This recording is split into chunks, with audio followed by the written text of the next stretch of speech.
غيرها. أما بعد فأعوذ بالله من الشيطان الرجيم. بسم الله الرحمن الرحيم. لقد من الله على المؤمنين إذ بعث فيهم رسولا إن الله وملائكته يصلون على النبي يا أيها الذين آمنوا صلوا عليه وسلموا تسليما. الصلاة والسلام عليك يا سيدي يا رسول الله وعلى آلك وأصحابك يا سيدي يا حبيب الله. الصلاة والسلام عليك يا جد الحسن والحسين وسلم عليك وعلى آلك وأصحابك يا صاحب الدارين. رب اشرح لي صدري ويسر لي أمري واحلل عقدة من لساني يفقهوا قولي. اللهم اخرجنا من الظلمات الوهم وأكرمنا بنور الفهم. سبحانك لا علم لنا إلا ما علمتنا إنك أنت العليم الحكيم. واجب الاحترام سادات کرام، علماء کرام، بزرگوں، دوستوں، بھائیوں، اللہ رب العالمین کی حمد و ثنا تاجدار مدینہ صلی اللہ علیہ وسلم کی بارگاہ ناز میں چند مرتبہ درود پاک عدیتاً توفتاً عقیدتاً پیش کرنے کے بعد دعا کو خالق کبریا ہم سب کی حاضری اپنے پاک دربار کے اندر قبول و منظور فرمائے. آقا کریم صلی اللہ علیہ وسلم کی میلاد پاک کا صدقہ اللہ تعالیٰ عالم اسلام کی خیر فرمائے، پاکستان کی خیر فرمائے. مسلمان جہاں جہاں جہاد کر رہے اللہ تعالیٰ ان کو فتح و کامیابی عطا فرمائے. خالق کبریا نے اپنے پاک کلام کے اندر ارشاد فرمایا لقد من اللہ علی المؤمنین اذ بعث فیہم رسولا. تحقیق ہم نے احسان کیا مومنوں پر کہ انہیں اپنی عظمتوں والا رسول عطا فرمایا. حاضرین محترم، بس اگر یہ ترجمہ انسان کو سمجھ آ جائے تو لمبی چوڑی گفتگو کی ضرورت ہی نہیں رہتی کہ اتنا بڑا دربار، میرے مالک کا اتنا بڑا دربار، اللہ اکبر، اتنا بڑا دربار کہ سب کچھ دے کر کہتا ہے میں نے کچھ بھی نہیں دیا. اتنا بڑا دربار، اللہ اکبر کہ کائنات پر ہر نعمت دے کر کہا میں نے کچھ بھی نہیں دیا، اور مصطفیٰ کو دے کر کہا میں نے سب کچھ دے دیا. کائنات کی ہر نعمت پر اس نے احسان کا لفظ استعمال کیا، انعام کا لفظ استعمال کیا، لیکن من کا لفظ اس نے استعمال نہیں کیا. پوری کائنات دیکھ کر کہا وَإِن تُعُدُّوا نِعْمَةَ اللَّهِ لَا تُحْصُوهَا. یہ تعارف کروا دیا، فرمایا کل متاع الدنیا قلیل. متاع کہہ کے اس کی نفی کر دی اور قلیل کہہ کے پھر مزید نفی فرما دی. فرمایا یہ پوری کائنات میں سخی کے دربار کے سامنے کوئی وقت نہیں رکھتی، کیونکہ سخی کہتے ہی اس کو ہے کہ جب دینے لگے تو سب کچھ دے کر کہے میں نے دیا ہی کچھ نہیں، اور جب لینے لگے تو تھوڑا سا لے کر کہے میں نے سب کچھ دے دیا. تو حاضرین محترم صرف اس جملے پر غور فرمائیے. میں لطف لینا چاہتا ہوں، لطف لے رہا ہوں. وہ اتنا بڑا دربار، اتنے بڑے دربار کی نشانی یہ ہے کہ جب دنیا کے سارے دربار بند ہو جاتے ہیں اس کا دربار پھر بھی کھلا ہوتا. رات کے وقت سارے دربار بند ہو جاتے ہیں مگر میرے کریم کا دربار جو ہے وہ کھلا ہوتا ہے. دنیا کے کسی دربار پر بار بار جائیں نا تو مانگے کسی سے تو وہ آدمی ناراض ہوتا ہے اور ناراضگی کا اظہار کرتا ہے کہ یار تم بار بار مانگنے آ جاتے ہو، اور میرے رب کا وہ دربار ہے کہ اس سے نہ مانگیں. بندے کے دربار سے مانگیں تو وہ ناراض ہوتا ہے، لیکن رب کے دربار سے نہ مانگیں. نہیں سمجھے آپ میری بات کو؟ مجھے آسانی رہے گی، آپ نہیں بولیں گے تو میں بار بار اس بات کو ریپیٹ کرتا رہوں گا، اور مجھے گفتگو میں جلدی جو ہے نہیں ہے. بالکل آپ توجہ فرمائیں. دنیا کے دربار سے مانگیں تو بار بار مانگنے سے وہ ناراض ہوتا ہے، اور رب کے دربار سے بار بار نہ مانگیں. بھائی دنیا کے دربار والوں سے بار بار مانگیں تو وہ دربار والے ناراض ہوتے ہیں. جن کو اللہ نے عطا فرمایا ہے وہ ناراض ہوتے ہیں کہ یار بار بار مانگنے آ جاتے ہو، اور اللہ کے دربار میں بار بار نہ مانگے. یہاں ایک دلیل دینا چاہتا ہوں. جناب ابراہیم علیہ السلام کا دسترخوان لگا ہے، ایک سائل آ گیا، آپ نے فرمایا ہاتھ دھو اللہ کا ذکر کرو. اس نے کہا کون سا اللہ؟ میں تو تیرے اللہ کو نہیں مانتا. آپ نے فرمایا پھر اٹھ جاؤ. اگر میرے اللہ کو نہیں مانتے ہو تو میرے دسترخوان سے تم ان نعمتوں سے فائدہ نہیں اٹھا سکتے۔ وہ بندہ حضور آپ کے کہنے پر اٹھ کر چل پڑا، بس تھوڑی ہی دیر گزری تو حضرت ابراہیم علیہ السلام اس بندے کے پیچھے پیچھے اس بندے کو ڈھونڈا، ڈھونڈ کر لا کر آپ نے دسترخوان پر بٹھایا۔ جب دسترخوان پر بٹھایا تو آپ نے فرمایا کھاؤ۔ اس نے کہا کدھر گیا تیرا اللہ جس کے ذکر کے لیے مجھے کہہ رہا تھا کہ پہلے اس کا ذکر کر، ذکر کرے گا پھر کھانا دوں گا؟ فرمایا وہی رب، اس نے مجھے بلا کر کہا کہ میرے ابراہیم پتنی کتنے عرصے سے یہ میرے ذکر کے بغیر کھا رہا تھا، آج تیرے دسترخوان سے بھی کھا لیتا تو تیرا کیا جاتا؟ تو وہ فوراً حیران ہو کر کہتا ہے جناب آپ کا اتنا قریبی تعلق ہے، آپ کا اپنے رب کے ساتھ اتنا تعلق ہے کہ آنن فانن آپ سوال کر بھی لیتے ہیں، سوال کا جواب آپ لے بھی لیتے ہیں۔ ابھی تو تھوڑی دیر گزری ہے آپ نے سوال کا جواب لے بھی لیا اور سلام کا جواب مجھ تک پہنچا بھی دیا۔ فرمایا اسی میرے رب نے مجھے حکم دیا کہ جو تیرے دسترخوان سے اٹھ کر گیا ہے، چلے مجھے نہیں مانتا پھر بھی انسان تو ہے نا، بندہ تو میرا ہی ہے، اس کو لا کر بٹھا، اس کو کھانا کھلا۔ آپ نے فرمایا کھانا کھاؤ، اس نے کہا نہیں نہیں، اب غیرت گوارا نہیں کرتی، جو رب مجھ سے اتنا پیار کرے، ہائے ہائے ہائے ہائے، جو اپنے دشمن سے رب اتنا پیار کرے، اب اس کی نعمتوں کو کھائے لیکن اس کا ذکر نہ کرے۔ کہا حضور مہربانی فرمائیے پہلے مجھے کلمہ پڑھائیے کہ آپ کا رب اتنا کریم ہے، اتنا مہربان ہے اور اتنا آپ کے قریب ہے کہ وہ بات کو سنتا ہے، سمجھتا ہے اور فوراً جواب دیتا ہے۔ کلمہ پڑھا اور مسلمان ہو گیا۔ حالانکہ حضور جو اپنے دسترخوان سے ابراہیم اٹھا رہا ہے اس کی شان کیا ہے؟ فلما جن علیہ اللیل رأى کوكبا قال ھذا ربی فلما افل قال لا احب العافلین۔ جب اپنی قوم کو دیکھا کہ ستاروں کی پوجا کر رہی ہے، آپ نے فرمایا نادانو یہ کوئی خدا ہے؟ اور جب ستارے ڈوب گئے آپ فرمایا یاد رکھو جو ڈوب جائے وہ رب نہیں ہوتا، جو ڈوب جائے اس ابراہیم پیار نہیں کرتا۔ فلما رأى القمر بازغا قال ھذا ربی ھذا، فرمایا یہ تمہارا رب ہے۔ اور جب وہ اللہ اکبر چاند ڈوب گیا، فرمایا ابراہیم اس کو رب نہیں مانتا، جو ڈوب جائے۔ اور پھر جب سورج کو دیکھا کہ قوم سورج کی پوجا کر رہی ہے، فلما رأى الشمس بازغة قال ھذا ربی ھذا اکبر، یہ تو ان دونوں سے بڑا ہے لیکن انتظار کرو یہ بھی ڈوب جائے گا۔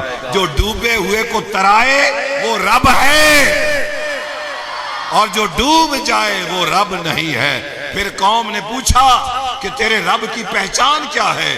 فرمایا وہ زندگی بھی دیتا ہے، وہ موت بھی دیتا ہے۔ پھر انہوں نے کہا تیرے رب کی پہچان کیا ہے؟ فرمایا مشرق سے چڑھاتا ہے، اگر چاہے تو مغرب سے بھی چڑھا سکتا ہے۔ اتنا رب کے قریب، اتنی رب کی بات ذات کو سمجھنے والا، وہ بھی فرماتے ہیں میرے دسترخوان سے اٹھ جا۔ ابراہیم نے اٹھا دیا مگر ابراہیم کے رب نے اٹھنے نہیں دیا۔ اگر تھوڑا سا آگے چلیں تو حضرت موسیٰ علیہ السلام جلال والا نبی، حضرت محترم، اگر سر پہ ٹوپی ہوتی ہے جلال آتا ہے تو وہ ٹوپی جلال کی وجہ سے جل کے راکھ ہو جاتی ہے۔ آپ نے دیکھا کہ مجذوب بیٹھا ہے، وہ کہتا ہے اگر تو اللہ میرے پاس ہوتا میں تجھے غسل کرواتا، میں تیرے بالوں میں تیل لگاتا، تجھے کنگھی کرواتا، اگر تو تھک جاتا، ہائے ہائے ہائے، واہ واہ واہ واہ،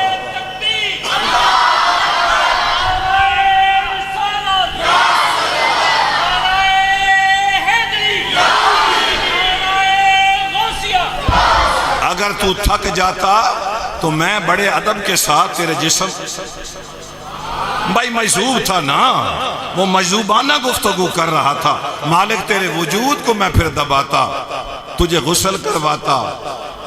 حضرت ابراہیم علیہ السلام کی بات سننے والوں، موسیٰ کی بات سنو۔ آپ نے اس کے یہ جملے سنے، آپ نے لٹھ لیے اس کے پیچھے چل پڑے، پر میں نادان تو بے ادبی کر رہا ہے۔ اس نے جب حضرت موسیٰ کو جلال میں دیکھا، وہ آگے آگے ہے، موسیٰ پیچھے پیچھے ہے۔ اللہ نے فرمایا جبریل میرا سنیہ لے کر جا، تو بندوں کو میرے قریب کرنے کے لیے گیا تھا یا بندوں کو مجھ سے دور کرنے کے لیے گیا تھا؟ فرمایا اس کا اپنا انداز ہے، یہ مجھ سے مانگتا رہے، لیکن اس کو اتنا بتا دینا میرے دربار میں جس طرح مرضی گفتگو کر لینا، تیرا یہ مجذوبانہ انداز مجھے پسند آ جائے گا، لیکن یاد رکھنا میرے محبوب کی باری آئے نا، نہیں وہاں ادب کا خیال رکھنا، میرے ساتھ جس طرح تیرا دل کرے بات کر لینا، لیکن میرے محبوب کی باری آئے تو میرے محبوب کی ادب کا خیال رکھنا۔ اور پھر چلیے حضرت یوسف علیہ السلام کے دربار میں آپ غلہ تقسیم فرما رہے ہیں، غلہ تقسیم فرماتے فرماتے ایک نوجوان قریب آیا، کان میں اس نے سرگوشی کر کے جانے لگا، آپ نے پھر بلا کر خادم خاص کو کہا اس کو مزید گندم دی جائے۔ 3-4 توڑے لے کر جب وہ جانے لگا، اللہ نے فرمایا جبریل فارغ ہے نا، جا میرے نبی سے پوچھ اس نے تیرے کان میں کیا کہا ہے اور تو نے اس کو گندم زیادہ کیوں دی ہے؟ فرمایا مالک وہ کہہ رہا تھا میں وہی بچہ ہوں جو پنگھوڑے میں تھا، جس نے زلیخا کے سامنے اللہ اکبر تیری طہارت بیان کی تھی، بادشاہ کے سامنے تیری طہارت بیان کی تھی، اور کہا تھا قمیض کو دیکھو اگر آگے سے پھٹی ہے تو یوسف کا قصور ہے، اگر پیچھے سے پھٹی ہے تو زلیخا کا قصور ہے، وَشَاهِدَ شَاهِدٌ مِّنْ أَهْلِهَا، وہ پنگھوڑے میں سے بولنے والا بچہ ہوں میں، جوان ہو گیا ہوں۔ فرمایا اس کو زیادہ گندم کیوں دی ہے؟ کہا مالک میری پاکیاں بیان کرتا رہا، کہا جبریل جا کر اس کو بتانا جو تیری پاکی بیان کرے تو اپنی شان کے مطابق دیتا ہے، جو میری اور میرے محمد کی پاکی بیان کرے۔ نعرہ تکبیر، نعرہ رسالت، نعرہ خلافت، نعرہ حیدری، تاجدار ختم نبوت، جو میرے محبوب کی پاکیاں بیان کرے، جو میری پاکیاں بیان کرے۔ فرمایا کوئی تیری پاکی بیان کرے تو اپنی شان کے مطابق دیتا ہے، لیکن یوسف یاد رکھنا حشر کا دن ہوگا جنہوں نے میری پاکیاں بیان کی ہے، میرے محبوب کی پاکیاں بیان کی ہے۔ فرمایا وہ مانگتے جائیں گے، تو نے اپنی شان کے مطابق دیا ہے، میں رب ہوں میں اپنی شان کے مطابق دے دوں۔ قربان جاؤں اتنا بڑا دربار، اور کہہ کیا رہا ہے میں نے احسان کیا کن پر؟ مومنوں پر، کہ تمہیں اپنا محبوب عطا فرما دیا۔ دیکھیے حضرت آدم علیہ السلام آئے، حضرت آدم علیہ السلام خلیفہ تھے میرے نبی پاک کے، آپ خلیفہ بن کے زمین پر آئے۔ اب چاہیے تو یہ تھا کہ حضرت آدم علیہ السلام کی جب 100 سالہ زندگی پوری ہوتی وہ پردہ فرماتے، حضور آ جاتے، لیکن اس کے بعد نوح علیہ السلام آ گئے، 950 سال تبلیغ کی، 1450 سال زندگی گزاری، پھر آپ گئے، پھر ایک اور نبی آ گیا، پھر ایک اور نبی آ گیا، پھر ایک اور نبی آ گیا۔ کہا جس کی خاطر سب کو بھیج رہا ہے اس محبوب کو کیوں نہیں بھیجتا؟ فرمایا نادانو تمہیں سمجھ نہیں آ رہی کہ کبھی محبوب بھی دیے جاتے ہیں، کبھی محبوب دنیا کے اندر ناقصہ محبوب ہو کوئی دینے کے لیے تیار نہیں، محبوبوں کے صدقے دیے جاتے ہیں، محبوبوں کی خیراتیں دی جاتی ہے۔ اب تک خیرات دے رہا تھا، محبوب کی خیرات دنیا میں تقسیم کر رہا تھا، اور پھر نبی پاک صلی اللہ علیہ وسلم کو بھیجا، اور بھیج کر صرف 63 سال زندگی، اور 63 سال زندگی میں پھر محبوب کو ساری کائنات پر سکوت قائم کر کے پھر اپنے نبی کو معراج پر اپنے پاس بلا لیا۔ فرمایا میرے محبوب ذرا آنا، تو مجھے دیکھ جا میں تجھے دے۔ 63 سالہ زندگی، مختصر سی زندگی، پھر محبوب کو بلا لیا، اور پھر محبوب کو سامنے بٹھا کر اپنا سب کچھ دکھا کر کہا کائنات والو تمہیں میرے محبوب کی عظمت کا کیا پتا ہے؟ کبھی کسی نے محبوب بھی دیے ہیں، اور پھر محبوب بھی رب العالمین کا ہو، کسی عام کا محبوب نہ ہو۔ میں نے تمہیں اپنا محبوب دے کر تم پر احسان کیا ہے، میں نے انسانوں کو اللہ اکبر ان کے لیے نبی بھیجے، رسول بھیجے، رحمت للعالمین کو بھیجا، لیکن میں کہہ رہا ہوں میں نے احسان کیا ہے مومنوں پر۔ حاضرین محترم میں اعتراض کے لیے بات نہیں کر رہا، لیکن جو جتنا میرے مصطفیٰ کے قریب ہے اس کا گھر بھی بتا رہا ہے، اس کا ماحول بھی بتا رہا ہے، اس کی اولاد کے چہرے بتا رہے ہیں۔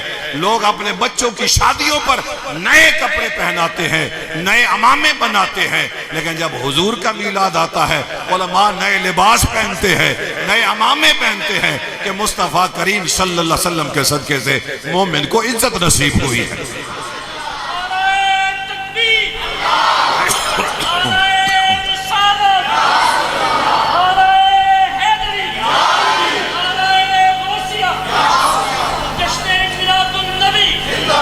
فرمایا میں نے تم پر احسان کیا۔ کن پر؟ مومن پر احسان کیا۔ مالک نبی کو بھیجا تو سب کے لیے ہے، احسان مومن پر کیوں ہے؟ فرمایا مومن کا ظاہر پاک ہے، مومن کا باطن پاک ہے، مومن کی زبان پاک ہے، منافق کا ظاہر اور باطن دونوں ناپاک ہے، کافر کے ظاہر اور باطن دونوں ناپاک ہے، مشرک کے ظاہر اور باطن دونوں ناپاک ہے۔ ایک مومن کو میں نے یہ شان عطا فرمائی ہے اور اس کو مخاطب کر کے کہہ رہا ہوں، تجھ پر میں نے احسان کیا کہ تجھے میں نے اپنا محبوب عطا فرمایا۔ قارئین محترم، جب اتنا بڑا دربار ہے، اتنا بڑا دربار، سب کچھ دے کر کہہ رہا ہے میں نے کچھ بھی نہیں دیا۔ اب دیکھیے قیامت والے دن میرے مصطفیٰ فرماتے ہیں، حاضرین محترم، ایک شخص اللہ کے دربار میں حاضر ہوگا، وہ کہے گا مالک میرے اعمال کو تولا جائے۔ بڑی توجہ کی ضرورت ہے، میرے اعمال کو تولا جائے، میرے ساتھ عدل کیا جائے، کیونکہ ساری زندگی میں نے تیری فرما برداری میں گزاری ہے، تیری اتباع میں گزاری ہے، تیری اطاعت میں گزاری ہے، تیرے نبی کی اتباع میں گزاری ہے، مجھے نام اعمال کو تول کر جنت میں بھیجا جائے۔ 109 چک کے غیور سنیو، توجہ کرنا، اللہ فرمائے گا لو بھائی فرشتو، اس کی ساری زندگی کی نیکیوں کو ایک پلڑے میں رکھو، اور جو میں نے اس کو ایک نعمت دی ہے، میں نے جو صرف اس کو ایک نعمت دی ہے، وہ دوسرے پلڑے میں رکھو، وزن کرو، جب وزن کیا جائے گا جو اللہ نے ایک نعمت دی ہے وہ وزنی ہو جائے گی۔ علماء سے پوچھا گیا وہ کون سی نعمت ہے؟ فرمایا سانس لینا 2 نعمتیں ہیں، سانس اندر جائے نعمت، سانس باہر آئے نعمت۔ اللہ نے 2 سانس نہیں رکھے، صرف ایک سانس رکھا۔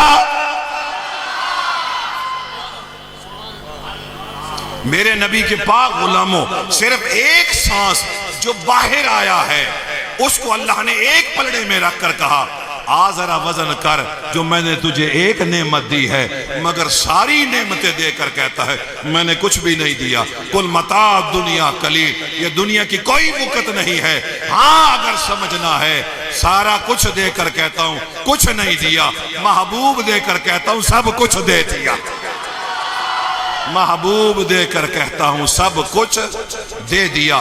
آج آپ کو قدر والے بھی ملیں گے، بے قدرے بھی ملیں گے، اور حاضرین محترم اگر لینے والا بے قدرہ ہے، دینے والا بے قدرہ ہے، چیز جتنی بھی قیمتی ہے وہ اپنی قدر کھو دیتی ہے۔ اگر ہم قرآن کا مطالعہ کریں تو دیکھیے سیدنا یوسف علیہ نبینا علیہ السلام، اللہ نے اتنا حسن عطا فرمایا کہ کائنات کا سارا حسن، اب سانس سے اگلی بات میں کرنے لگا ہوں، کائنات کا سارا حسن ایک پلڑے میں رکھے، وہاں جہاں حسن کی انتہا ہوگی وہاں سے یوسف کے حسن کی ابتدا ہوگی۔ نہیں سمجھے، مجھے آسانی رہے گی، آپ نہیں سمجھے گے مجھے آسانی رہے گی، میں پھر ریپیٹ کر دوں گا اس بات کو، اور پھر نہیں سمجھے گے تو اسی دفعہ پھر ریپیٹ کر دوں، کیونکہ یہ میرے محبوب کی سنت ہے۔ بات نہ سمجھ آئے، سرکار 3 دفعہ اس کو ریپیٹ فرماتے تھے، جہاں دنیا کا حسن انتہا پذیر ہو جائے۔ بھائی میں کل کائنات کے حسن کی بات کر رہا ہوں، جہاں اختتام پذیر ہوتا ہے وہاں سے یوسف کا حسن شروع ہوتا ہے، اور جہاں کائنات اور یوسف کا حسن انتہا پہ پہنچتا ہے وہاں سے آمنہ کے لال کے حسن کی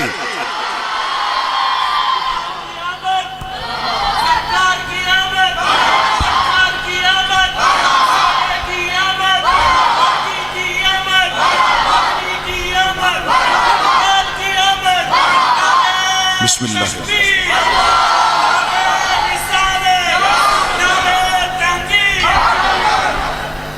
بھائیوں نے دیکھا بابا یوسف سے محبت کرتے ہیں، اللہ کا نبی اللہ اکبر اپنے بیٹے یوسف سے زیادہ پیار کرتا ہے۔ کہا کچھ دن اس کو بابا کی نگاہوں سے ہٹا دے، ہو سکتا ہے ہماری محبت جو ہے وہ بابا کے دل میں پیدا ہو جائے۔ بھائی کو لے گئے کنویں میں گرا دیا، حاضرین محترم میں قافلہ گزرا، اب آس پاس پھر رہے ہیں کہ کہیں نکل کے واپس اللہ اکبر بابا کے پاس نہ پہنچ جائے۔ ایک قافلہ آیا، جب وہ رکے انہوں نے اپنا ڈول اور رسی جو ہے کنویں کے اندر ڈالی۔ حضرت یوسف علیہ السلام نے رسی کو پکڑا، میرے یوسف باہر آئے۔ اب وہ بندہ حیران ہے کہ سورج ادھر ہے یا سورج ادھر ہے۔ کبھی اس سورج کو دیکھتا ہے، کبھی اس سورج کو دیکھتا ہے، کبھی اس سورج کو دیکھتا ہے، کبھی اس سورج کو دیکھ کر کہتا ہے ابشرا ھذا غلام۔ اور میرے ساتھیوں ذرا دیکھو تو صحیح، ذرا دیکھو تو صحیح، جو میں نے اندازہ لگایا ہے تم بھی ذرا اندازہ لگا کر تو دیکھو، سورج زیادہ خوبصورت ہے یا یوسف زیادہ خوبصورت ہے؟ بھائی بھاگ کر آئے، انہوں نے کہا نہیں جی نہیں، یہ ہمارا غلام ہے، بھاگا ہوا غلام ہے، اس کو ہمارے حوالہ کیا جائے۔ انہوں نے کہا بھائی آپ ایسے کریں، ہمارے ہاتھ بیچ دیں، پھر آپ لے کر جائیں گے، خودکشی کر لے گا۔ انہوں نے کہا ٹھیک ہے، لیکن ایک شرط ہے، لے کر دور جانا ہے، ایک تو یہاں سے لے کر دور جانا ہے۔ انہوں نے کہا فکر نہ کرے، دور لے کر جائیں گے۔ کہا جناب قیمت کیا ہے؟ قیمت کیا ہے؟ قیمت بتائیے۔ انہوں نے کہا وَشَرَوْهُ بِثَمَنٍ بَخْسٍ دَرَاهِمَ مَعْدُودَةٍ وَكَانُوا فِيهِ مِنَ الزَّاهِدِينَ۔ بوجھ ہاتھ پا کے آدن چند کھوٹے سکے نے لینے نے۔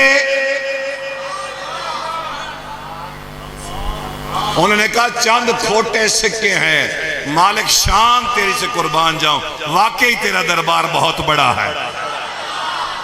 آئے نہیں سمجھے آپ میری گفتگو کو؟ نہیں آج آپ سمجھ رہے، بات سمجھ آئی؟ پک کریں میری گفتگو کو، میرے ساتھ ساتھ چلنے کی کوشش کریں۔ آج رات میرے مصطفیٰ کی محبت کی رات ہے، عشق کی رات ہے، حضور کے پیار والی رات ہے۔ جس کو نصیب ہو گئی اس کو بات کی سمجھ آئے گی۔ اللہ بے نیاز کا دربار ہے۔ ہاں کہا چند کھوٹے سکے، چند کھوٹے سکے لیے بھائیوں نے، چونکہ بیچنے والے بھی بے قدرے تھے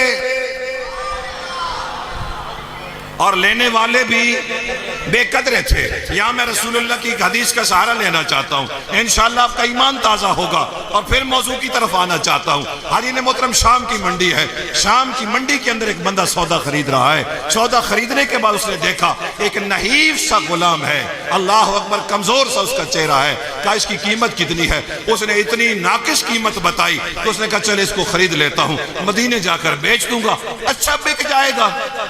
اس نے اس غلام کو خرید لیا، مدینہ شریف آیا، سامان آنن فانن بک گیا، مگر اس عالم غلام کو خریدنے کے لیے کوئی تیار نہیں۔ 3 دن ایک بی بی دیکھتی رہی، یہ بیچارہ گرے گا، مر جائے گا، اس کی سانس پتہ نہیں آ رہی ہے کہ نہیں آ رہی، بیچارہ پسینے میں شرابور ہے۔ 3 دن کے بعد اس نے اس کے مالک سے پوچھا بھائی اس کی قیمت کتنی ہے؟ اس نے کہا جناب قیمت کو چھوڑے، یہ تو عذاب ہے، میرے گاٹے پڑ گیا ہے، اگر آپ منہ مانگی چھوڑیں، جو میری قیمت لگی ہے وہ مجھے دے دے تو میں دینے کے لیے تیار ہوں۔ اس نے اتنی ہلکی قیمت بتائی کہ وہ شبیتا جو عورت تھی، تاجرہ تھی، اس نے وہ پیسے دیے، اس کو خرید لیا، خرید کر حضرین محترم گھر لے آئی۔ اللہ اکبر، اللہ اکبر۔ اب اس کا حضرین محترم ہر طرف چرچا ہے، جہاں بندے بیٹھتے ہیں وہ کہتے شبیتا شبیتا بہت عظیم عورت ہے، وہ اس کو نہ خریدتی، وہ گرتا مر جاتا۔ حضرین محترم ایک اور تاجر جو ہے، ابی حذیفہ ان کا نام ہے، وہ وہاں پر تجارت کے لیے آئے ہوئے ہیں، وہ جس بندے سے پوچھے وہ کہے شبیتا شبیتا شبیتا۔ اس نے کہا اگر اس نے انسان کے ساتھ ہمدردی کی ہے تو لگتا ہے اس کا خاندان کوئی اعلیٰ خاندان ہے۔ جب پتہ کیا گیا پتہ چلا وہ بھی اعلیٰ خاندان کی ہے۔ دعوت نکاح بھیجی، قبول کی گئی، شادی ہو گئی۔ شادی ہونے کے بعد ابھی حذیفہ مکہ کی حدود سے گزر رہے ہیں، حضرت عثمان ابن عفان سے ملاقات ہوئی، مگر عثمان نے ایسے سلام لیا، چہرہ دوسری طرف کر لیا۔ حضرت اللہ اکبر عثمان کے اس رویے سے ابھی حذیفہ بڑے حیران پریشان ہیں کہ ساری زندگی اس کی میری ملاقات ہوتی رہی، بڑے پرتپاک طریقے سے یہ میرا استقبال کرتا تھا۔ وجہ پوچھی بھائی عثمان بھائی وجہ کیا ہے؟ فرمایا وجہ یہ ہے کہ آمنہ کے لال نے اعلان نبوت کر دیا ہے، میں نے مصطفیٰ کا کلمہ پڑھ لیا ہے، تو کافر ہے میں مسلمان ہوں، تیرا میرا یہ رشتہ اب نبھ نہیں سکتا۔ اس نے کہا یار اگر تو اتنا سمجھدار ہو کر اگر تو نے کلمہ پڑھا ہے تو کلمے میں ہی تو کوئی بات ہوگی نا، وہ دین میرے سامنے پیش کر، میں اس دین کو سننا چاہتا ہوں۔ حضرت عثمان ابن عفان جو صدیق اکبر کی تبلیغ سے مسلمان ہوئے تھے، جو ابو بکر صدیق کی تبلیغ سے مسلمان ہوئے تھے، آج وہ ابی حذیفہ کو اللہ اکبر تبلیغ فرما رہے ہیں۔ اتنی پرتاثیر تبلیغ تھی کہ حضرت ابی حذیفہ کہتے ہیں مجھے کلمہ پڑھائیں۔ آپ پڑھائیں گے یا مدینے والے آقا پڑھائیں گے؟ حضور کی بارگاہ میں لے کر آئے، کلمہ پڑھا، بیوی کو پتہ چلا، اس نے کلمہ پڑھا، آپ کے غلام سالم کو پتہ چلا، اس نے کلمہ پڑھا۔ حضرت محترم ایک دن حضور خطاب فرما رہے ہیں، خطاب فرماتے حضور نے فرمایا اگر کوئی غلام کو آزاد کرے اللہ تعالیٰ اس شخص کے سارے جسم کے اعضاء جہنم سے آزاد کر دیتا ہے۔ شبیتہ گھر آئی، اس نے سالم کو آزاد کر دیا۔ سالم حضور کا لیکچر سنتا ہے، ایک دن اپنی مالکن کو کہتا اگر اجازت ہو تو میں بھی مدینے والے کا کلمہ پڑھ لوں۔ حضور کا کلمہ پڑھا، یہ وہی غلام ہے جس کو خریدنے کے لیے کوئی تیار نہیں۔ حضور صلی اللہ علیہ وسلم کا کلمہ پڑھا، کلمہ پڑھنے کے بعد جب حضرت ابی حذیفہ واپس جانے لگے، حضور کے دربار میں حاضر ہوئے، یا رسول اللہ کچھ دنوں کے لیے اجازت چاہیے، سرکار میں اپنے گھر جانا چاہتا ہوں۔ حضور نے فرمایا تم تو جاؤ، تمہاری بیوی بھی جائے، لیکن بتاؤ سالم کے بارے میں کیا ارادہ ہے؟ کہا آقا وہ آپ کا غلام ہے، ہم نے تو اس کو آزاد کر دیا ہے۔ آقا فرماتے اس کو میرے پاس چھوڑ جاؤ، میں اس کو اللہ کا قرآن پڑھانا چاہتا ہوں۔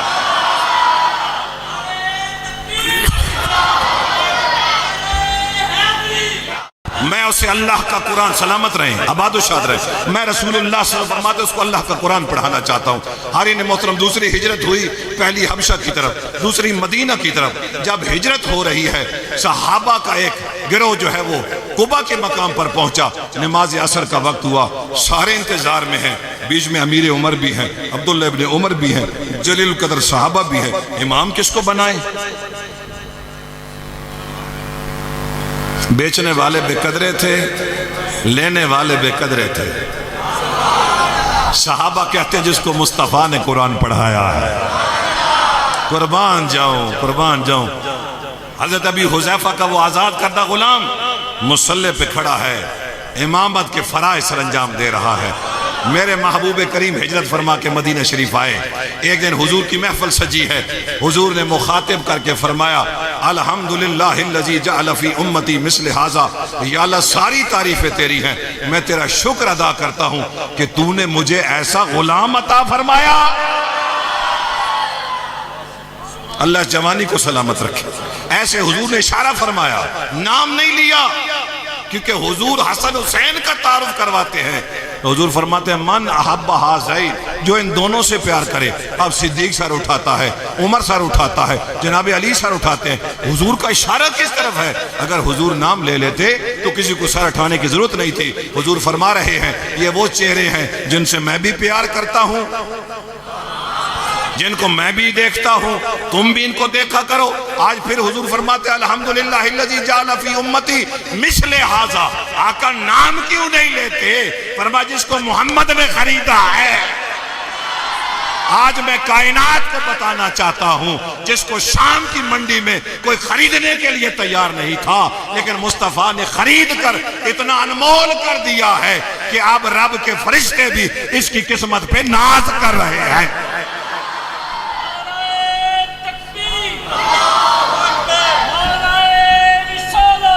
سلامت رہیں سلامت رہیں سلامت رہیں۔ آج کچھ میرا انداز بھی مختلف ہے، لیکن 109 والوں کا انداز بھی، ہاں بابا جی پیر اعظم شاہ صاحب بھی آج بڑے حیران بیٹھے کہ پنڈ میرا انہوں ہو کے گیا۔ بات سمجھ آئی ہے نا؟ وہ تقریر کوئی نہیں میری سن رہا پیر اعظم شاہ صاحب۔ آج پیر اعظم شاہ صاحب کا بھی نشانہ کدھر اور ہے۔ توجہ ہے میری بات کی طرف؟ ہاں حضرین محترم، بس کوئی تاریخ میں آگے پیچھے ہو گیا۔ میری روٹین میں کل کا پروگرام تھا، میری ڈائری میں کل کا پروگرام تھا، بارکہ میں سیال شریف خطاب کر رہا تھا، اللہ اکبر وہ پروگرام بہت لیٹ ہو گیا۔ تو میں جیسے گاڑی میں بیٹھا تو مجھے فوراً ڈرائیور بھائی نے، پائلٹ نے بتایا کہ پیر اعظم شاہ صاحب کا فون آیا تھا، وہ کہہ رہے آئی رات محفل ہے۔ میں کہ یار سارا کام چھوڑے، حضور صلی اللہ علیہ وسلم کی محفل ہے، حضور کا کوئی امتی پریشان نہ ہو۔ وہ میرے بچے انہوں نے اتنا اعلیٰ قسم کا کھانا لنگر تیار کیا ہوا تھا، میں نے ہاتھ جوڑ کر کہا، میں کہ نہیں رسول اللہ کی محفل ہے، کمی کا کیا کام ہے، نوکر کا کیا کام ہے کہ وہ اپنا وقت ضائع کریں، ان نعمتوں پہ یہ نعمتیں پھر بھی مل جائیں گی۔ تو اس لیے میں بڑے خلوص سے وہاں سے بھاگا، رسے میں صرف 3 فرض پڑے، اب پھر رات ایک پروگرام ہے، پھر اس کے بعد پروگرام ہے۔ کل کا پروگرام میں نے دیا تھا، باہر کا پیر اعظم شاہ صاحب ماشاءاللہ میرے رسول اللہ کا خون ہے، جس طرح حکم فرمائے میں حاضر ہو جاتا ہوں۔ میں عرض کر رہا ہوں، حضور نے فرمایا الحمدللہ الذی جعل فی امتی مثل ھذا، گویا حضور نے مل ڈال کے دکھایا، اور یار جس امت میں سالم کا یہ مقام ہے، اس امت میں بتائیے علی پاک کا مقام کیا ہوگا، اس امت میں عثمان غنی کا مقام کیا ہوگا، اس امت میں جی اس امت میں جناب عمر کا مقام کیا ہوگا، اور اس امت میں صدیق اکبر کا مقام کیا ہوگا۔ یاد رکھیے میرے نبی پاک کے غلاموں، اللہ نے اس کل کائنات میں صرف 2 کو راضی کیا ہے، ایک مصطفیٰ کو اور ایک سرکار صدیق اکبر کو۔ وہاں فرماتا ہے وَلَا سَوْفَ يُعْطِيكَ رَبُّكَ فَتَرْضَىٰ، اور یہاں کیا کہتا ہے وَسَيُجَنَّبُهَا الْأَتْقَىٰ يُؤْتِي مَالَهُ يَتَزَكَّىٰ وَمَا لِأَحَدٍ عِندَهُ مِن نِعْمَةٍ تُجْزَىٰ إِلَّا ابْتِغَاءَ وَجْهِ رَبِّهِ الْأَعْلَىٰ وَلَا سَوْفَ يَرْضَىٰ وَلَا سَوْفَ يَرْضَىٰ۔ علماء نے فرمایا رب کہہ رہا ہے ابو بکر میری رضا پر راضی ہے، میں ابو بکر کی وفا پہ راضی ہوں۔ فرمایا ابو بکر اللہ کی رضا پر راضی ہے، اور اللہ ابو بکر کی وفا پہ راضی ہے۔ اس لیے مصطفیٰ کریم فرماتے ہیں ہاں ہاں اللہ نے احسان جتلایا مجھے بھجوا کر، لیکن میں تمہیں بتا رہا ہوں اگر میری امت میں کسی کا احسان مجھ پر ہے تو امت اس کو ابو بکر صدیق کہتی ہے۔ میں سب کا احسان چکا، ایک میرے ابو بکر کا رہ گیا، وہ قیامت والے دن میں نہیں میرا رب اس کا قرض ادا کرے گا۔ توجہ فرمائیے، آئیے واپس ایک سالم کا مقام میں نے سمجھانے کے لیے، پچھلے مسئلے کی تشریح کے لیے یہ واقعہ آپ کے سامنے رکھا۔ میرے نبی پاک کے غلاموں، بیچنے والے بے قدرے، لینے والے بے قدرے۔ توجہ سے جملہ سنیے، علماء فرماتے ہیں کاش بیچنے والا یعقوب ہوتا۔ جاگیے جاگیے جاگیے، کاش بیچنے والا یعقوب ہوتا اور لینے والی زلیخا ہوتی، پھر پتہ چلتا کہ مقام سیدنا یوسف علیہ السلام ہے کون۔ فرمایا یوسف وہ ہے کہ اگر زلیخا کو ہاتھ پہ چھری لگتی ہے تو حاضرین محترم اگر قطرے گرتے ہیں خون کے تو نام یوسف کا لکھا جاتا ہے۔ تاروں میں دیکھتی ہے، امام غزالی فرماتے ہیں تاروں میں دیکھتی ہے تو نام یوسف کا ہے، چاند پہ دیکھتی ہے تو کہتی تیرے منہ پہ دھبا ہو سکتا ہے، یوسف تیرے کردار پہ کوئی دھبا نہیں ہو سکتا۔ ہائے ہائے ہائے ہائے ہائے ہائے، فرمایا تیرے چہرے پہ کوئی دھبا ہو سکتا ہے مگر جو اللہ نے عصمت کی چادر، نجابت کی چادر اور تصرف کی چادر جو میرے یوسف کو عطا فرمائی ہے اس پہ کوئی دھبا۔ اور یہ وہی یوسف ہے جو گندم دے کر کہہ رہا تھا اس نے میری پاکی بیان کی تھی، اللہ نے فرمایا جو تیری پاکیاں بیان کرے تو اپنی شان کے مطابق دیتا ہے، اور جو میرے مصطفیٰ کی پاکیاں بیان کرے قیامت والے دن وہ مانگتا جائے گا اور میں اس کو دیتا جاؤں گا۔ حاضرین محترم، آئیے گفتگو کو سمیٹے۔ میرے آقا صلی اللہ علیہ وسلم نے فرمایا صدیق میں نے سنا ہے آج اپنے بلال کو بڑی سزا دی ہے امیہ نے، کہا یا رسول اللہ حکم فرمائے، کہا ابو بکر اگر پیسوں کی ضرورت ہے تو کچھ میں بھی پیسے دے دیتا ہوں، کبھی بلال کو خرید لیتا نا۔ بولیے بولیے، وہ لینے والے بے قدرے، دینے والا بے قدرہ، یہاں لینے والا قدر والا، بیچنے والا بے قدرہ۔ سرکار صدیق اکبر آئے، بس حسین جملے، لمبی گفتگو نہیں کرنی پڑے گی۔ حضرت صدیق اکبر کو مخاطب کر کے کہتا ہے اس کو خریدنے آئے ہو، یہ تو اتنا کند ذہن ہے، یہ تو اتنا کند ذہن ہے، مار کھا کھا کے پھر بھی کہتا ہے نہیں مجھے کچھ بھی نہیں کہتا، کوئی رحم کی اپیل نہیں کرتا، مار کھا کے کبھی میرے سامنے رحم کی اپیل نہیں کرتا، اور جب زیادہ مار دوں نا تو ایک جملہ بول کر کہتا ہے جناب ناراض کیوں ہوتے ہیں، جسم آپ نے خریدا ہے، دل تو میں نے کسی اور کو دیا۔ مار پہ مار کھا کے یہ کن زین رحم کی اپیل نہیں کرتا اور کہتا ہے جناب جسم آپ نے خریدا ہے نا، آپ میرے ذمہ کام لگائیں، میں نہ کروں سزا دیں، آپ کوئی کام، میں غلام ہوں، آپ کوئی کام کہیں میں نہ کروں سزا دیں، لیکن جناب جو دل والا معاملہ ہے ہائے ہائے، اس لیے تو وہ عرابی آئے نا، انہوں نے کلمہ پڑھا۔ 109 والوں ذرا توجہ کرنا، 109 والوں توجہ کرنا، کلمہ پڑھ کے چند نمازیں پڑھ کے انہوں نے کہا ہم مومن بن گئے۔ اللہ نے فرمایا وَلَمَّا يُدْخِلُ الْإِيمَانَ فِي قُلُوبِكُمْ، ارے ایمان تمہارے دلوں میں آیا ہی نہیں ہے۔ کہا مالک کب آئے گا؟ فرمایا جب مدینے والا آ جائے گا، جب تیرے دل میں مدینے والا آ جائے گا۔ بات سمجھ آئی ہے نا؟ بندہ پان کی دکان پہ بیٹھا ہو، دو چار بابے پاس بیٹھے ہوں اور بندہ رسول کا گلہ کر رہا ہو اور بغیرت تیرا خون بتا رہا ہے، تو 10 نمبر منافق ہے، تو رسول اللہ کی عیب بیان کرتا ہے، تو میرے مصطفیٰ کریم صلی اللہ علیہ وسلم کے عیب بیان کرتا ہے۔ میں رسول اللہ کی بات نہیں کر رہا، میں رسول اللہ کی سواری کی بھی بات نہیں کر رہا۔ جاؤ عبداللہ بن رواحہ سے پوچھو، جب رسول کے ساتھ گزر رہے تھے رسول کی سواری نے بول کیا، چھوٹا پیشاب کیا، ابو جہل نے کپڑا اٹھایا، کپڑا اٹھا کے ناک پر رکھا۔ عبداللہ بن رواحہ کہتے ہیں ابو جہل یاد رکھنا، آپ کو ابو جہل کہیں ملیں گے، ہر محلے میں 2-4 ابو جہل آپ کو ملیں گے۔ اللہ اکبر اللہ اکبر۔ فرمایا ابو جہل یاد رکھنا، رسول اللہ کی سواری کے پیشاب کی خوشبو تجھ سے بہتر ہے۔ رہنے دے 109 والوں رہنے دے۔ فرمایا میں پوری ذمہ داری سے کہہ رہا ہوں، رسول اللہ کے صحابی کا عقیدہ دے رہا ہوں۔ فرمایا جس پہ مصطفیٰ سواری کرے وہ سواری بول کرے، چھوٹا پیشاب کرے، فرمایا اس کی خوشبو تجھ سے بہتر ہے۔ نہ میرے مصطفیٰ بولے، نہ رب کا قرآن بولا، نہ رب بولا۔ بھائی کہنا تو یہ چاہیے تھا، عبداللہ بن رواحہ کیا کہہ رہے ہو؟ یہ جانور ہے، وہ انسان ہے۔ وَلَقَدْ كَرَّمْنَا بنی آدم، میں نے اس کے سر پر کرامت کا تاج رکھا ہے۔ اللہ نے فرمایا تو نے ٹھیک کہا ہے، بھائی سواری نہیں، جو گستاخ ہے وہ سواری نہیں، جو سواری کا پیشاب ہے اس کی بدبو سے بھی بدتر ہے۔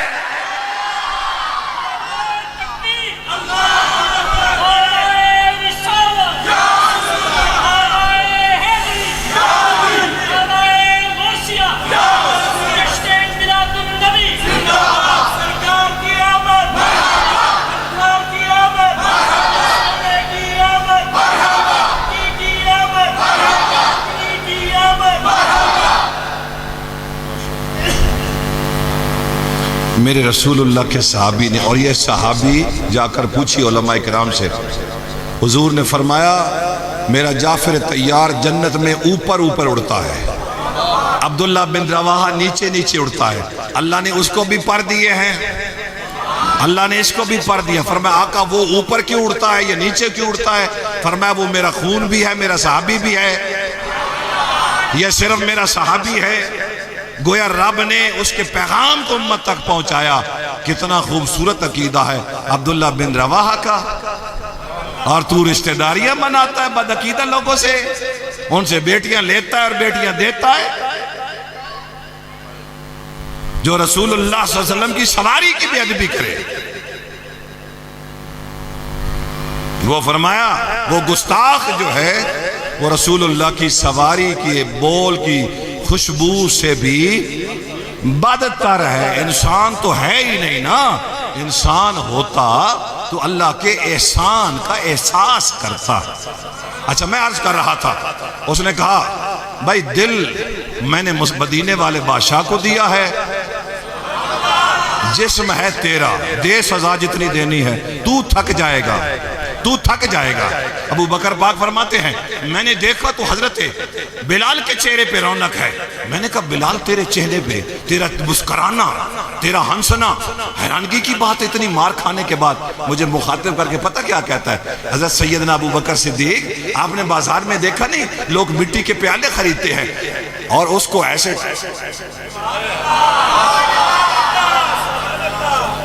ٹھوکر لگا کر دیکھتے ہیں کہیں کچا تو نہیں، کہیں پیلا تو نہیں، کہیں پلا تو نہیں. فرمایا لوگ اپنے گھر کے لیے خرید رہے ہیں، میں تو مصطفیٰ کے دربار کے لیے خریدا جا رہا ہوں.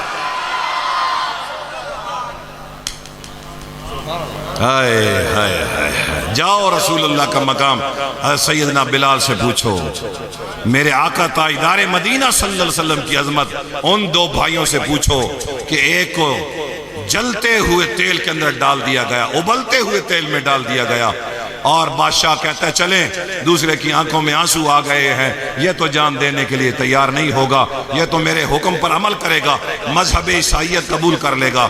ارے نے محترم، جب اس کو کہا جناب حضرت کیا پروگرام ہے، اس نے کہا جی وہی پرانا پروگرام ہے، پروگرام نہیں بدلا. کہا تیری آنکھوں میں آنسو کیوں آئے ہیں؟ اس نے کہا آنسو اس بات کے ہیں کہ جان ایک ہے. 109 والو غیرت ایمانی کے ساتھ جملہ سنو. ہاں برادریوں کو دفع کرو، آؤ رسول اللہ کی غلامی والی برادری میں آ جاؤ. فرمایا کہ کائنات والو ذرا غور کرو،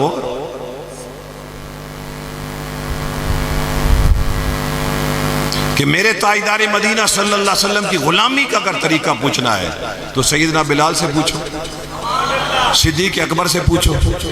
سب کچھ مصطفیٰ کے قربان کر کے پھر وہ غلام کیا کہہ رہا ہے؟ جی رو رہا ہوں جان ایک ہے. جی کاش جسم پہ جتنے بال اتنی جانیں ہوتی، ایک کو تیل میں ڈالا جاتا، دوسرے کو ڈالا جاتا،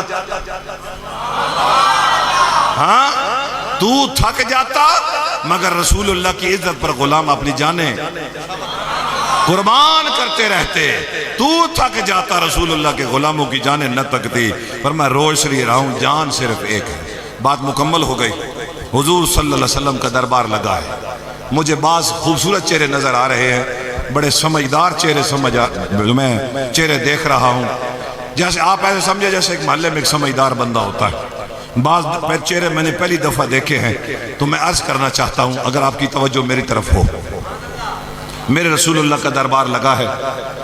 2 سفیر آئے، بس اس پہ میں گفتگو سمیٹ لوں گا، میں نے سفر کرنا ہے. 2 سفیر آئے، ایک کا نام تھا عبداللہ بن نواحہ. کیا یہ ہم کہتے ہیں نا یہ بندہ نوحے پڑھتا ہے، نوحہ اگر اس کے اندر الف ڈال دے تو نواحہ بن جاتا ہے. حضور کے دربار میں آیا. اگر حاضر ہے تو میں بات عرض کروں.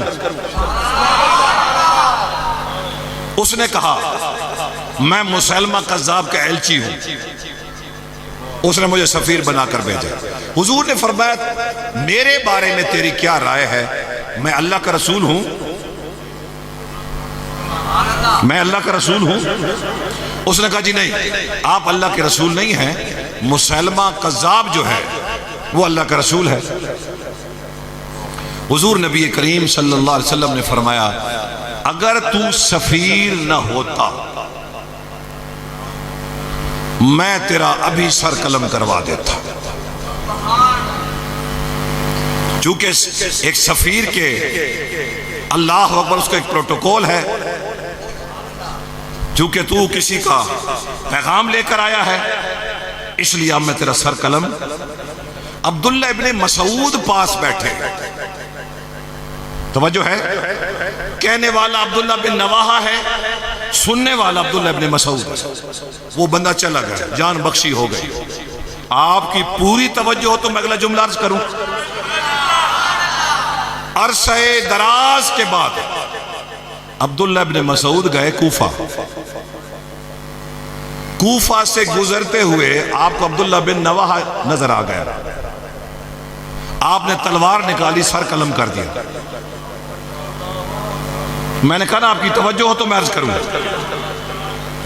عرصہ دراز کے بعد عبداللہ ابن مسعود گئے کوفہ. آپ کو کہیں عبداللہ بن نواحہ نظر آیا، آپ نے تلوار لی، سر قلم کر دیا. لوگوں نے کہا عبداللہ ابن مسعود تو نے ایک انسان کو مار دیا. آپ نے فرمایا میرے نبی نے فرمایا تھا اگر تو سفیر نہ ہوتا وہاں یہ سفیر تھا، یہاں سفیر نہیں ہے. ہائے ہائے ہائے ہائے ہائے. نعرہ تکبیر، نعرہ رسالت، نعرہ خلافت، نعرہ حیدری۔ یار بندوں کی سندیں گم ہو جاتی ہیں، توجہ کرنا میری بات کی طرف، بندوں کی سندیں گم ہو جاتی ہیں، یونیورسٹی اور کالجوں کے چکر لگانے پڑتے ہیں، پھر جا کر وہ سندیں ملتی ہیں۔ قربان جاؤں، اللہ نے جو خدائی تحریری سندیں ان کو دی ہے، فرمایا میں نے قرآن میں لکھ دی ہے، قیامت تک گم ہو ہی نہیں سکتی۔ سیماہم فی وجوہہم من اثر السجود، فرمانے کی نشانیاں میں نے قرآن میں لکھ دی ہے، جن کو میرے محمد نے پڑھایا ہے، اور جس محمد کو میں نے پڑھایا ہے صلی اللہ علیہ وسلم، ان کی سند قرآن میں موجود ہے۔ آپ ذرا اپنے عشق کو تازہ کیجئے اور مجھے اجازت دیجئے۔ عبداللہ بن مسعود کہتے ہیں میرے نبی نے پہلا جملہ کہا تھا، اگر تو سفیر نہ ہوتا۔ یہاں پہ کوئی سفیر ہے؟ یار بات کو صحابہ کیسے سمجھے ہیں؟ آمنو باللہ ورسولہ، جن کی سند جو ہے وہ مومن تب مومن بنتا ہے جب ان کے ایمان کو مانے۔ فرمایا اگر ایمان لانا ہے تو مصطفیٰ کے صحابہ جیسے لے کر آؤ۔ تو کیسا بغیرت مسلمان ہے کہ رشتہ داری ناپاک لوگوں سے بناتا ہے، جو حضور کی ختم نبوت کا انکار کرتے ہیں، ان سے رشتہ داریاں بناتے ہیں، اپنے بچوں کو باہر بھیجتا ہے، دنیاوی خواہشات پوری کرتا ہے۔ ارے نادان، واپس آ جا۔ سب کچھ سمجھانے کے بعد آخری بات کر رہا ہوں، کیوں صحابہ جان دیتے تھے؟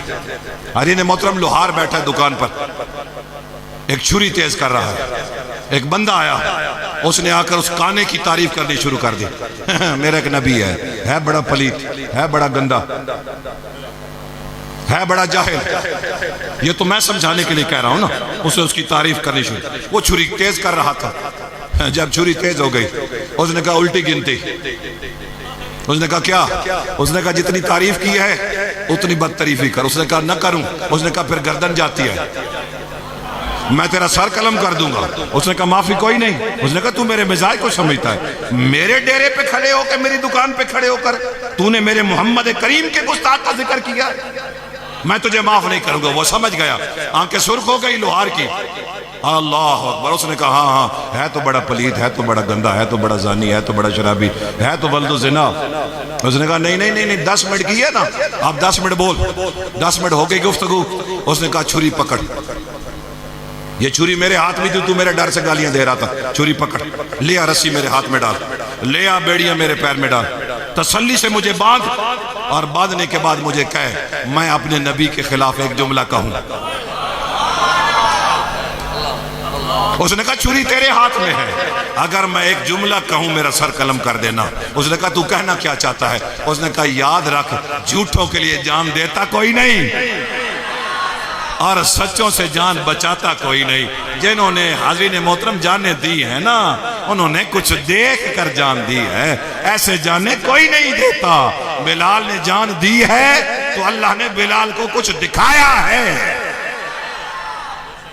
اگر رسول اللہ کے غلام تپتے ہوئے اور جلتے ہوئے تیل کے اندر اپنے وجود کو ڈال کر جنت کی اخروی اور دائمی نعمتیں حاصل کر رہے ہیں تو میرے رسول نے ان کی تربیت ایسے فرمائی ہے۔ اللہ کی عزت کی قسم، آخری سال میرے بابا جی اکثر بیٹھ کر کہا کرتے تھے ابو بکر شاہ کوئی عمل نہیں جڑا اللہ دے دربار وچ پیش کرا۔ بڑا سا سانس لے کر نا، جس کو ہم کہتے ہیں نا ٹھڈا سا لے کے، پتر کوئی عمل نہیں جڑا اللہ دے دربار وچ پیش کرا۔ تے تھوڑا جہا روک کے نا، جدوں میں توجہ کے ہور ہٹن لگ دی آئی، آپ فرمایا چلو رسول دا عشق تیز۔ بات سمجھ آئی؟ برادری کے لوگ آئے، ریکارڈ ہو رہی ہوگی بات، برادری کے لوگ آئے، انہوں نے کہا ہم نے بیٹیوں کا رشتہ لینا ہے۔ میرے بابا جی نے فرمایا صرف ایک شرط ہے، گوڑا شریف آ جاؤ، میرے مرشد کے ہاتھ میں ہاتھ دے دو۔ ایک بس درگاہ پہ آ جاؤ، ہاتھ میں ہاتھ دے دو، ساری میری بیٹیاں آپ کی، ویسے بھی آپ خون ہیں، آپ کا حق بنتا ہے، لیکن اگر میرے مصطفیٰ کے ساتھ، میرے مولا مرتضیٰ کے ساتھ تمہارا رشتہ نہیں ہے تو میں نبی پاک کے سامنے کھڑے ہو کر جواب نہیں دے سکتا کہ میں گستاخوں کو بیٹیاں دے کر آیا ہوں، میں گستاخوں کو بیٹیاں نہیں دے سکتا۔ میں ہاتھ جوڑ کر عرض کروں گا رسول اللہ کے پاک غلاموں سے رشتے جوڑے، نیک لوگوں سے رشتے جوڑیں، خوش عقیدہ لوگوں سے رشتے جوڑیں، تاکہ آپ کی آنے والی نسل بھی حاجی نے محترم 12 محرم کی رات گلیوں میں پھر رہی ہو، پتہ چلے فلاں کا بیٹا ہے، فلاں کی اولاد ہے۔ آپ دنیا سے بھی چلے جائیں، وہ درود و سلام پڑھ رہا ہو، آپ کو اشارہ ثواب کر رہا ہو۔ اللہ کے دربار میں دعا گو مالک میری آپ تمام دوست احباب کی حاضری قبول و منظور فرمائے۔ اب میرا سلام قبول فرمائیں سارے دوست احباب، اور مجھے رستہ دے دے کیونکہ میں نے 8:30 بجے وہاں پہنچنا ہے۔ سبحان ربک رب